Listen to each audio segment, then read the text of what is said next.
In this video, let's take a deeper look at Azure Cosmos DB's SQL Query API, in which we'll take a look at some of the knobs and levers you have for tuning query performance, as well as some of the other just general information you'll want to know as you get deeper into Cosmos DB SQL Query API. And for the purposes of this video, what we'll do is we'll do a walkthrough of a sample that we have published on our GitHub. So if you'd like to follow along, you can find our repository, which is our GitHub repository, which is azuredocumentdb.net. And then within that, we're going to have a large number of samples for you.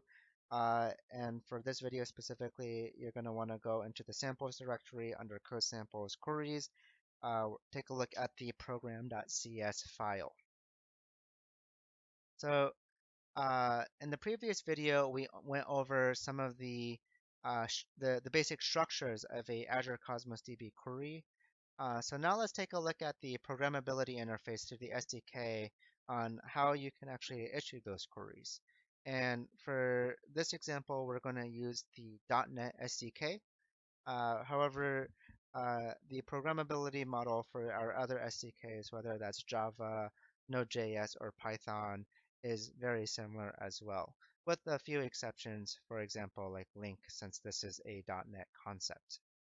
Now, for the Cosmos DB.NET SDK, it actually supports multiple ways of issuing queries, including writing LINQ queries, writing LINQ Lambda functions, as well as issuing raw SQL queries. And if you ever want to actually take a look at what's sent over the wire, every time when you send a query, it's actually going to be using the SQL grammar. This is what's shipped over the wire. So for your LINQ queries, you can actually take the query object and do a .toString, and you can actually see the SQL query that it generates. In addition to writing LINQ queries and SQL queries, for SQL queries, we also support the parameterization of the values that you're going to input into the predicate for your SQL where clause. And so to parameterize a set of values to pass in for your where clause, what you can do is you can create a SQL query spec. And here what we're going to do is we're going to parameterize the ID value in the where clause to avoid any kind of SQL injection attack. Basically, the SDK will take care of all of the sanitization of these strings. And for the first parameter, we're going to have the actual query text. And then for the second parameter, we're going to have a set of parameterized values. And so what we'll do is we'll replace the @ID with an ID value. So as you get deeper into the Query API, let's take a jump further in. And there's going to be two ways of materializing the query results. And basically, you can call toList on the query that is built to materialize the entire set of query results, or you can paginate the queries. And for most scenarios, it's actually best practice to take a look at the individual pages of query results and paginate them. Basically, what happens behind the scenes for Cosmos DB is the query results will always be returned in a paginated format. And when you call .toList on the query, what it'll do is it'll walk through all of those pages, build a list, and return that list to you. And the reason why Cosmos DB paginates query results is the following. If you've ever used a database system before that you run a query and it just seems to take forever, and you aren't sure, it's been running for the past couple of minutes, and you aren't sure whether it's going to take minutes or it's going to take hours, and so you're not even sure if you want to just cancel the query or just kind of bear with it. For Azure Cosmos DB, we operate on a principle of we will guarantee a response within 5 seconds so that you can get some immediate feedback. And so if you have a very large set of query results being returned from the Query API, what we'll do is we'll break it up into some bite-sized chunks, into pages, and then return you the query results one page at a time so that you can also stream the results and start working off of it rather than having to wait forever for the full query result to be materialized. Now, how that looks like in the programmability surface is when you create a query, you can either call toList, as I mentioned, to just have the SDK automatically materialize the full query results, or the preferred option is actually you can use the has more results to actually take a look, whether a query has more results, whether you've reached the final page, and then you can call execute next async to retrieve each individual page of results coming back. Now, by default, Cosmos DB will actually guard you, it'll safeguard you from accidentally performing a index scan or a cross-partition query by accident. And so for the query API, what happens is there's actually a feed options where you can supply a number of different input parameters, and this will help tune both the query itself as well as acknowledge so that if you intentionally want to scan a collection or uh, issue a cross-partition query, what you're going to do is you're going to explicitly acknowledge it by setting a value true in the feed options.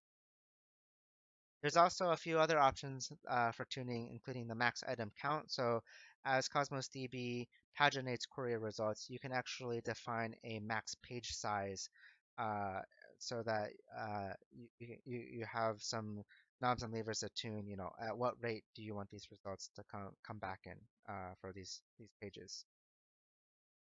A few of the other things that you'll want to be aware of is the way Cosmos DB keeps track of the query results between pages is in the form of a continuation token. And so for every response coming back in the feed response, there's also a continuation token uh, within that response. This basically is a pointer in the index so that, as well as some other stateful information, so that when you retrieve the next page of results, the query engine on Cosmos DB can be very frugal on resources. It doesn't have to maintain that or persist that state. What you're doing is you'll be passing all of the state it needs back in a follow-up request to return the next page of results. And so as you return each individual page, you can pull out the response, the continuation value, as well as in the feed options, you can override and supply, what is the continuation token to retrieve the next result. By default, uh, the Azure Cosmos DB will actually, the SDK will take care of this for you.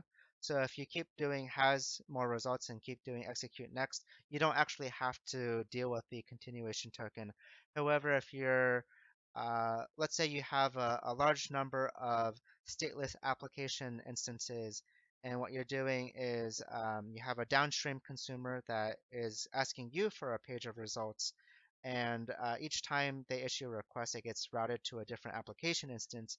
If you want to keep track and allow the um, downstream consumer to paginate over a set of query pages, what you can do is you can pass this continuation token back down to your downstream consumer and then override the request continuation in the feed options for resuming that query. In addition to tuning these knobs, you can also tune the knob for cross-partition queries. And specifically, the two things you want to pay attention is the max degree of parallelism as well as the max buffered item count. And what this does is to help fill in the context, Cosmos DB is a partitioned database, meaning it scales out horizontally across a large number of partitions. And if you were to run a query that can be efficiently routed to an individual partition, so let's say we have a container whose partition key is device ID.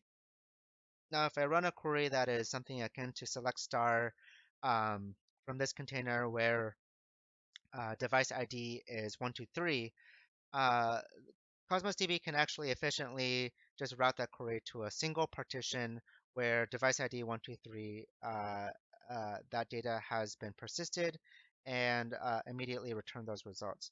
However, if you want to run a query that looks across a large number of partitions, or you run a query that doesn't contain the partition key, what will happen is you'll need to fan out and look across several partitions.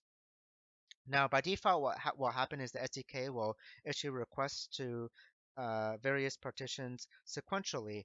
However, if you would like Cosmos DB to speed up the query and ask for the data from a large number of partitions in parallel, what you can do is you can tune the max degree of parallelism for the SDK to start executing that query in parallel. And what it'll do is, in parallel, it'll start requesting this data from a large number of partitions, and it'll prefetch that data into a buffer um, to be then materialized and returned to the downstream caller.